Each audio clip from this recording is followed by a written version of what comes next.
Hello दोस्तों, मैं सिमानी मुग्गू। वैसे तो मैं किस्से, कहानी और उपन्यास लिखती हूँ। बस अपने इसी कलेक्शन से लेकर आई हूँ आप सभी के लिए अपना पहला उपन्यास देवदासी। आइए बढ़ते हैं देवदासी के अगले चैप्टर की तरफ।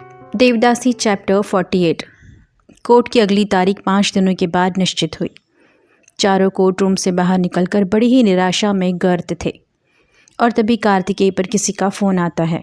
सामने वाली की बातें सुनकर कार्तिकेय की आंखें फटी की फटी रह जाती हैं। कार्तिकेय को अजीब से हाव भाव देते हुए देख मूर्ति बहुत ही उतावला हो जाता है और कार्तिकेय के फ़ोन काटने से पहले ही उसे इशारा करके पूछता है, क्या हुआ? ऐसे अभिव्यंजन क्यों दे रहे हो? कार्तिकेय दूसरे हाथ से मूर्ति को सब्र रखने का इशारा करता है। फिर भी मूर्ति हौले हौले होंठ हिलाकर इशारे ही करे जा रहा था। वही लक्ष्मी और राधा अम्मा भी उत्सुक हुए जा रही थी। आखिर बात क्या है? कार्तिकेय के फ़ोन काटते ही मूर्ति टूट पड़ा। भाई क्या बात है? तू खाली हूँ, हाँ हूँ, ऐसा कैसा? ऐसे ही हाव भाव दिए जा रहा था। किसका फ़ोन था? क्यों था? एक ही सांस में सब कुछ बोल जाता है मूर्ति। एक बहुत खुशखबरी है, बड़ी सी। अस्पताल से डॉक्टर रंगनाथन का फ़ोन था। जोश जोश में मूर्ति कार्तिकेय का कंधा हिलाकर पूछता है, अरे भाई बोलना, क्या फ़ोन आया था? क्या कह रहे थे डॉक्टर रंगनाथन? बताता हूँ। अरे भाई मूर्ति, सांस तो ले ले। अस्पताल का नाम सुनकर राधा अम्मा लक्ष्मी के हाव भाव भी बदल गए। डॉक्टर रंगनाथन कह रहे थे। कार्तिकेय तीनों के चेहरों पर अपनी नज़र दौड़ाकर कहता है। मूर्ति कुछ बीच में बोलने ही वाला होता है कि कार्तिकेय उसके मुंह पर अपना पंजा रख देता है। उसके मुंह को दबाने के लिए मूर्ति की आवाज़ अंदर दब कर रह जाती है। हाँ, तो डॉक्टर रंगनाथन कह रहे थे कि ऑब्जर्वेशन से आज ये पता चला है कि नीलवेणी की प्रकृति में कुछ सुधार हुआ है। उसके पंजे और उंगलियों में हलचल शुरू हो गई है। दवाइयों ने अपना असर दिखाना शुरू कर दिया है और नीलवेणी की जीने की इच्छा शक्ति ने एक बार फिर उसके शरीर में जान फूंक दी है। सभी की आंखों में एक चमक सी आ जाती है। कार्तिकेय जिसे साफ साफ देख पाता है, सभी के चेहरे पर एक स्निग्धता छा जाती है कार्तिकेय को मिलाकर। तो भाई देर किस बात की? चलो सीधे चलते हैं अस्पताल। लक्ष्मी भी कार्तिकेय को आस भरी नज़रों से देखने लगी। सभी को नीलवेणी से मिलने की बेताबी आ पड़ी। सभी तेज़ कदमों से कोर्ट की सीढ़ियाँ उतरकर अस्थि पंजर कार में जाकर बैठ जाते हैं, जहाँ मूर्ति हमेशा की तरह ड्राइविंग सीट पर बैठ जाता है। तभी कार्तिकेय ड्राइविंग सीट के पास आकर उसका दरवाज़ा खोलकर उसे कहता है, चलो बाहर निकलो, अब गाड़ी मैं चला लूँगा। तुम वैसे भी बहुत ज़्यादा थक चुके हो मूर्ति। मूर्ति अपने मुंह को बिचका कर कहता है, मैं थका हूँ तो क्या तुम नहीं थके? कार्तिकेय बड़े ही कड़क स्वर से मूर्ति से कहता है, एक बार बोला न उतरो, चलो अब उस तरफ जाकर बैठो। मूर्ति झूठा मुट्ठा गुस्सा दिखाकर ड्राइविंग सीट से उतर जाता है। अब वो पिछली सीट पर बैठी हुई लक्ष्मी को उठाता है। चलो लक्ष्मी उतरो यहाँ से, मुझे अपनी अम्मा के पास बैठने दो। तुम जाओ आगे कार्तिकेय के पास वाली सीट पर बैठ जाओ। और एक नटखट सी मुस्कान लिए शरारत भरी आंखें नचाने लगता है। ये सुनकर लक्ष्मी थोड़ा झेप जाती है और थोड़ी शर्मीली अदा में कहती है, पर भैया वो मैं आगे कैसे बैठूं?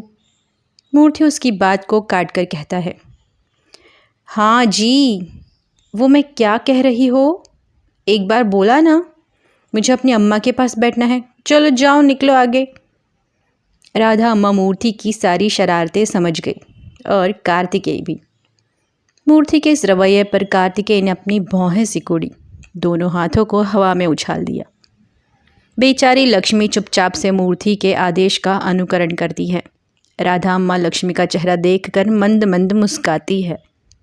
लक्ष्मी कुछ सहमी सी आकर कार्तिकेय के बगल वाली सीट पर बैठ जाती है। पीछे मूर्ति और राधा अम्मा दोनों उन दोनों के मुस्कुराते हुए मज़े ले रहे थे। कार्तिकेय ऊपर से बताने की कोशिश नहीं कर रहा था, पर मन में उसके लड्डू ज़रूर फूट रहे थे। पहली बार आगे वाली सीट पर कार्तिकेय के पास लक्ष्मी बैठी हुई थी। इस तरह गाड़ी में, और बेचारी लक्ष्मी सुनमुन सी कुछ बोल ही नहीं पा रही थी। मन उसका भी हिलोरे ले रहा था, पर किसी तरह उसे दबाकर वो खिड़की के बाहर ही देख रही थी।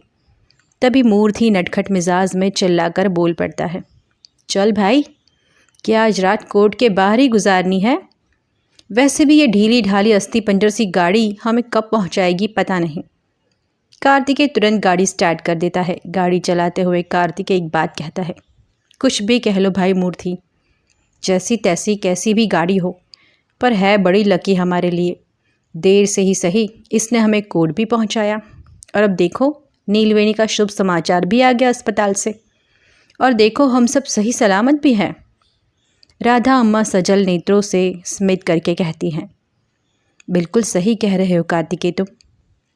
तभी बीच में जोश में मूर्ति फिर से एक बार टपक पड़ता है, इसी बात पर सभी मिलकर बोलो, hip hip hurray, hip hip hurray, hip hip hurray.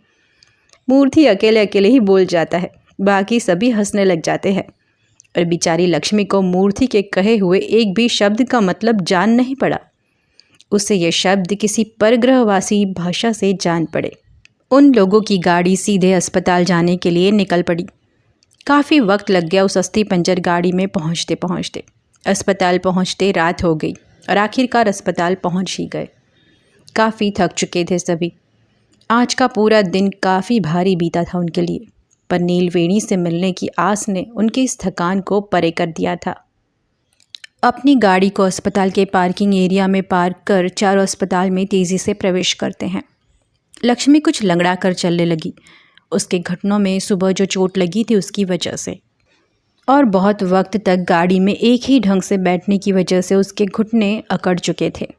Kartikeya ने लक्ष्मी की इस हालत को देखकर उसे सहारा देने उसके पास आ गया। वही मूर्ति ने राधा अम्मा का हाथ थाम लिया। कार्तिकेय को पास खड़ा देख लक्ष्मी थोड़ी शर्मा गई। लक्ष्मी बनावटी स्वर में बोली, मैं ठीक हूँ कार्तिकेय जी, कोई बात नहीं। कहाँ ठीक हो लक्ष्मी तुम? ठीक से एक कदम तो चल नहीं पा रही और कहती हो ठीक हूँ। नहीं नहीं कार्तिकेय जी, कुछ कदम चलूँगी तो ये घुटने अपने आप ही ठीक हो जाएंगे। चोट लगने की वजह से थोड़े अकड़ गए हैं, बस कुछ देर में ठीक हो जाएंगे। हाँ ठीक है ठीक है।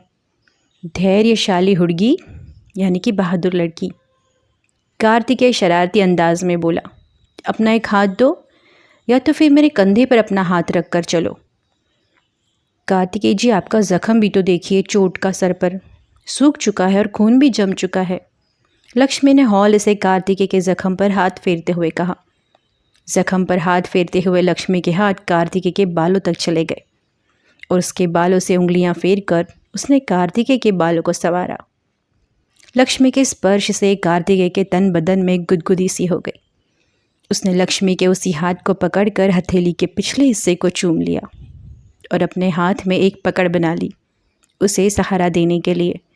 लक्ष्मी की इस थकी सी हालत में भी उसके चेहरे पर एक लालिमा छा गई। तभी मूर्ति पीछे मुड़कर देखता है और हंसता हुआ चेहरा बनाकर दबी सी आवाज़ में चिल्लाता है, हेलो रोमांस के देवी देवता, आगे बढ़ो, आज रात यहाँ नहीं गुजारनी है। और आगे आने के लिए अपने हाथों से इशारा करता है। कार्तिकेय अपनी आंखें सिकोड़ कर अपने हाथों से व्यंग्यतापूर्वक उसे मारने का इशारा करता है और लक्ष्मी शर्म से पानी पानी हो जाती है। सभी कुछ ही मिनटों में नीलवेणी के कमरे में पहुंचते हैं। नीलवेणी की हालत देख लक्ष्मी की आंखों से आंसू अपने आप ही उमड़ आते हैं। वो उन्हें रोकने का प्रयास भी नहीं करती। नीलवेणी के शरीर से लगकर बहुत सी तारें मशीन से जुड़ी हुई थी। पास ही बैठी हुई नर्स खड़ी हो जाती है। सारी मशीनें नीलवेणी की सांसों की गिनती कर रही थी, तो कहीं उसके शरीर में चल रही गतिविधियों को नोट कर रही थी और मध्यम मध्यम शोर कर रही थी। नज़दीक जाकर लक्ष्मी ने नीलवेणी की हथेली को अपने हाथों में ले लिया और धीरे धीरे उसे सहलाने लगी। तभी नर्स ने ध्यान दिया, एक दूसरी मशीन की स्क्रीन पर रीडिंग ऊपर नीचे हो रही थी, क्योंकि लक्ष्मी के हाथ में उसका हाथ आने से उसके शरीर में फिर से एक बार कुछ गतिविधियां होने लगी। नर्स ने तुरंत ही इंटरकॉम से असिस्टेंट डॉक्टर को कॉल किया। सर जल्दी आइए, फ्रीक्वेंसी फिर से ऊपर नीचे हो रही है, पेशेंट रिस्पॉन्ड कर रहा है। सभी के चेहरे नर्स के चेहरे को एक टकी लगाते हुए देखने लगे। देवदासी चैप्टर 49। नीलवेणी के शरीर में कुछ हरकत होते ही सभी मशीनरी पर रीडिंग्स ऊपर नीचे होने लग गई और नर्स तुरंत असिस्टेंट डॉक्टर को इंटरकॉम पर कॉल करके कहती है, सर आप तुरंत आ जाइए, पेशेंट एक बार फिर से रिस्पॉन्ड कर रहा है, फ्रीक्वेंसी ऊपर नीचे हो रही है। सभी नर्स के चेहरे को एक टकी लगाकर देखते हैं।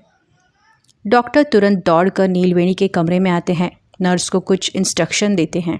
सभी रीडिंग को फॉलो करते हैं और सलाइन में कुछ इंजेक्शन डालने के लिए कहते हैं। नर्स डॉक्टर के दिए गए इंस्ट्रक्शन को फॉलो करती है। कार्तिक और मूर्ति दोनों डॉक्टर से कमरे के बाहर जाकर बात करते हैं। डॉक्टर कहते हैं, देखिए मिस्टर, पेशेंट की हालत में सुधार की शुरुआत हो चुकी है। हम आशा करते हैं कि जल्द ही पेशेंट और बेहतर तरीके से रिस्पॉन्ड करेगा। ये सुनते ही दोनों की आंखों में चमक आ गई।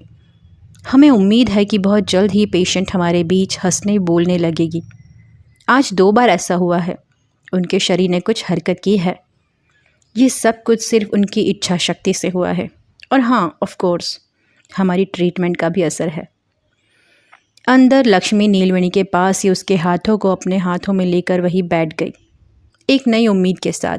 राधा अम्मा वहीं पास पड़े 2 सीटर सोफे पर बैठ गई। काफ़ी थक चुकी थी वो। थकान उनके चेहरे पर साफ साफ नज़र आ रही थी। सोफे पर बैठते ही राधा अम्मा ने अपनी आंखें बंद कर ली। अब भी वह मानसिक तौर से एक्सीडेंट के ट्रॉमा में थी। राधा अम्मा को इस तरह से बैठा देख लक्ष्मी झट से उठकर उनके पास जाती है। राधा अम्मा, क्या आप ठीक हैं? राधा अम्मा अपनी आंखें खोलकर कहती है, नहीं बेटा, कुछ नहीं। शरीर में बहुत दर्द हो रहा है, कण कण टूट रहा है। लक्ष्मी तुरंत कमरे में बैठी नर्स के पास जाती है। राधा अम्मा के लिए कुछ दवाई देने के लिए कहती है। नर्स उसे मेडिसिन रूम में जाने के लिए कहती है और साथ ही लक्ष्मी उसे अपने घुटनों के जख्म भी बताती है। नर्स उसे मेडिसिन रूम के बगल में ही ड्रेसिंग रूम में जाने के लिए भी कहती है। तभी डॉक्टर से बात करने के बाद कार्तिक और मूर्ति दोनों कमरे के अंदर आ जाते हैं। लक्ष्मी तुरंत मूर्ति के पास जाती है। भैया, राधा अम्मा को ठीक नहीं लग रहा। इन्होंने हमें बाहर दवाई का कमरा है वहाँ जाने के लिए कहा है और वहाँ से दवाई लेने के लिए कहा है। और मेरे घुटने में जो ज़ख्म हुआ है उस पर भी मरहम लगाना है। बगल में ही कमरा है, ये दीदी कह रही हैं। लक्ष्मी नर्स की तरफ इशारा करके कहती है। मूर्ति कुछ चिंतित सा राधा अम्मा के नज़दीक जाकर उन्हें उठाता है। अम्मा, चलो आपके लिए दवाई ले आते हैं मेडिसिन रूम से। और लक्ष्मी के ज़ख्मों पर भी ड्रेसिंग करना है ना, उसे भी ले चलते हैं। राधा अम्मा बड़ी कराह के साथ कमर पर हाथ रखे दर्द में उठ खड़ी हुई। मूर्ति ने अपनी अम्मा का हाथ पकड़ लिया था और लक्ष्मी के साथ वो बाहर मेडिसिन रूम में गए और उसके बाद लक्ष्मी के साथ ड्रेसिंग रूम में जहाँ उसके चोट पर ड्रेसिंग की गई। कार्तिकेय तब तक कमरे में ही बैठा रहा। नर्स भी वही नीलवेणी के पास ही बैठी रही। तभी नर्स का ध्यान कार्तिकेय के सर पर लगी हुई चोट की तरफ जाता है। सर, आपको भी सर पर चोट लगी हुई है, आप जाकर ड्रेसिंग करवाइए। वैसे आप सभी को ये चोटें लगी कैसे? कोई एक्सीडेंट हुआ था क्या? कार्तिकेय सारी बात, सारा घटनाक्रम नर्स को कह सुनाता है। वो मुस्कुराकर कहता है, जी शुक्रिया, मैं अभी जाकर ड्रेसिंग करवा लेता हूँ। जैसे ही कार्तिकेय उठता है जाने के लिए, अचानक कमरे में एक ज़ोर की चीख सुनाई देती है। नर्स और कार्तिकेय घबराए से बेड की तरफ देखते हैं जहाँ नीलवेणी बड़ी बड़ी आंखें खोलकर उठकर बैठी हुई थी और अपने दोनों हाथों से उसके शरीर पर लगे हुए मशीन के तारों को गुस्से से निकाल रही थी। अपने हाथ पर चढ़ाई हुई सलाइन को निकाल कर फेंक दिया उसने। बस चीखे जा रही थी, छोड़ो मुझे, जाने दो मुझे, कृपा करके छोड़ दो। खुले हुए बालों में उसका वो रूप बहुत रौद्र लग रहा था और अचानक आंसुओं की झड़ी सी लग गई उसकी आंखों में और लगातार चिल्लाए जा रही थी। नर्स उसका इस तरह का रूप देखकर डर गई थी। तुरंत उसने असिस्टेंट डॉक्टर को कॉल किया। अब नीलवेणी अपने पास रखे हुए टेबल पर से सारी दवाइयाँ और सामान यहाँ वहाँ फेंकने लग गई। उसे इस तरह देख कार्तिक उसके पास जाकर उसे थामने की कोशिश कर रहा था, पर वो बेकाबू हुए जा रही थी। वो आसपास देख ही नहीं रही थी कि कौन खड़ा है। छोड़ दो मुझे, छोड़ दो, जाने दो मुझे यहाँ से, मुझे यहाँ क्यों पकड़ कर रखा है? फ़ोन रखते ही नर्स नज़दीक आकर नीलवेणी को थामने लगी, उसे काबू में लाने की कोशिश करने लगी, पर मानो नीलवेणी में आज रणचंडी की शक्ति आ चुकी थी। अपने बाजुओं से वो सभी को दूर धकेल रही थी। नर्स, अपने डॉक्टर को कॉल लगाया? क्यों नहीं आया अब तक? कार्तिकेय नीलवेणी को पकड़ते हुए पूछता है। He will be soon here sir, nurse बोली। अभी वो नीलवेणी को काबू में लाने की कोशिश ही कर रहे थे कि वहाँ लक्ष्मी, मूर्ति और राधा अम्मा पहुँचते हैं। कमरे के अंदर का नज़ारा देख लक्ष्मी क्षण बिना गवाए हुए तेज़ी से दौड़ती हुई अंदर आती है। दौड़ते हुए उसके घुटनों में दर्द होने लगा। एक आह निकली उसके मुंह से, पर फिर भी वो उस दर्द के एहसास को हवा कर अक्का अक्का खुशी और हैरानी के मिश्रित भाव से लक्ष्मी चिल्लाई। पर लक्ष्मी की आवाज़ नीलवेणी के कानों से कोसों दूर थी।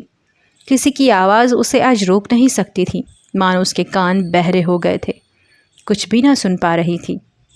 लक्ष्मी ने जाकर अपनी अक्का को कसकर गले लगा लिया और कहने लगी, बस करो अक्का, बस करो, ये क्या कर रही हो। पर लक्ष्मी के इन भावों का नीलवेणी पर कोई असर न हुआ। उल्टा नीलवेणी ने पूरी ताकत से अपने आप को लक्ष्मी की बाजुओं की कैद से छुड़ाकर लक्ष्मी को पूर जोर से धक्का दे दिया। मूर्ति भी गया दौड़कर। उसने राधा अम्मा को कमरे के बाहर ही रुकने के लिए कहा। राधा अम्मा नीलवेणी के उस रूप को देखकर कुछ सहम सी गई। नीलवेणी के खुले हुए लंबे काले बालों ने उसके पूरे चेहरे को ढक लिया था। उनके बीच से कभी कभी इसकी आंखें दिख जाती थी, जिनमें बहुत दर्द और आंसू नज़र आ रहे थे, पर फिर भी उसकी वो बड़ी बड़ी आंखें डरावनी लग रही थी। नीलवेणी को उसे धक्का देने की वजह से लक्ष्मी पास ही पड़े 2 सीटर सोफे पर गिर गई। बस उसका सर पीछे दीवार से थोड़ा बहुत टकराया। टकराने की वजह से लक्ष्मी भी कुछ हल्की चीख पड़ी। कार्तिकेय नीलवेणी को छोड़ तेज़ी से लक्ष्मी के पास आया। लक्ष्मी ने अपने हाथों को अपने सर के पिछले हिस्से में लगा दिया। दर्द की वजह से उसका हाथ अनायास ही जहाँ चोट लगी थी उस पर चला गया। कार्तिकेय लक्ष्मी के पास सोफे पर ही बैठ गया। तुम ठीक हो लक्ष्मी? बताओ कहाँ चोट आई है तुम्हें? कुछ नहीं कार्तिकेय जी, कोई चोट नहीं आई, बस थोड़ी सी लग गई है। दिखाओ दिखाओ मुझे, कहकर कार्तिकेय अपने हाथ से लक्ष्मी के सर के पिछले हिस्से को सहलाने लगा और देखने की चेष्टा करने लगा। मैंने कहा न कार्तिकेय जी, कुछ नहीं हुआ। पहले आप मेरी अक्का को संभालिए। क्या हो गया उन्हें कार्तिकेय जी? ऐसा क्यों कर रही हैं वो? मुझे भी पता नहीं लक्ष्मी। उस तरफ नर्स और मूर्ति नीलवेणी को पकड़कर बेड पर बिठाने की कोशिश कर रहे थे, पर वो बैठने के लिए तैयार ही नहीं थी। शरीर को अकड़ कर खड़ी थी नीलवेणी। उसकी आंखों में खून सवार हो गया था। वो किसी को पहचान ही नहीं पा रही थी। शायद कुछ स्मृति भ्रंश हो गया था उसे।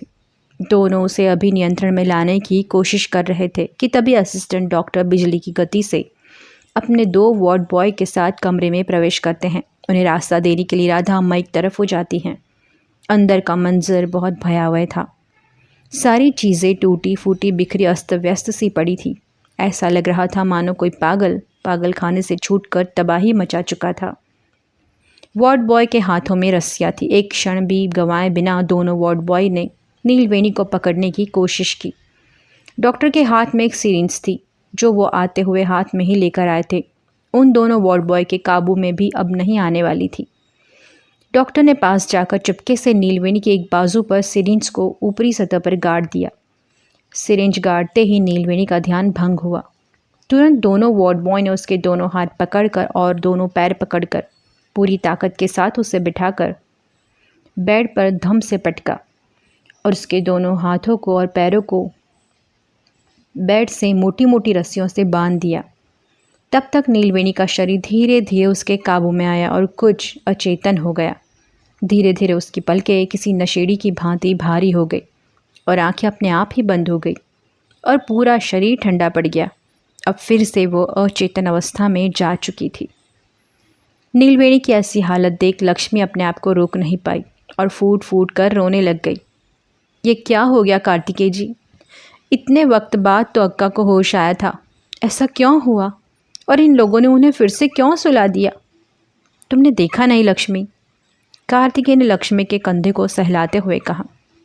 फिलहाल वो किसी को भी पहचान नहीं पा रही और ऐसे मनस्थिति में वो किसी को चोट पहुंचा सकती थी लक्ष्मी। तभी डॉक्टर कार्तिकेय के पास आते हैं। मूर्ति भी वहीं पास आकर खड़ा हो जाता है। देखिए मिस्टर कार्तिकेय, आज एक कोमा की अवस्था से पूरी तरह से बाहर आ चुकी हैं, जो कि बड़ी खुशी की बात है, पर गंभीर बात भी है साथ में, क्योंकि अचानक ही वो इस तरह से जागी है। तो जो उनके साथ हादसा हुआ था उस समय से वो कोमा में थी, तो उनके स्मृति पटल पर फ़िलहाल तो वही बातें दर्ज हैं, इसीलिए वो समझ नहीं पा रही। उनका दिमाग इन सभी चीज़ों को अभी ले नहीं पा रहा, इसलिए हमें उन्हें बेहोशी का इंजेक्शन देना पड़ा और शायद उन्हें स्मृति भ्रंश भी हुआ है।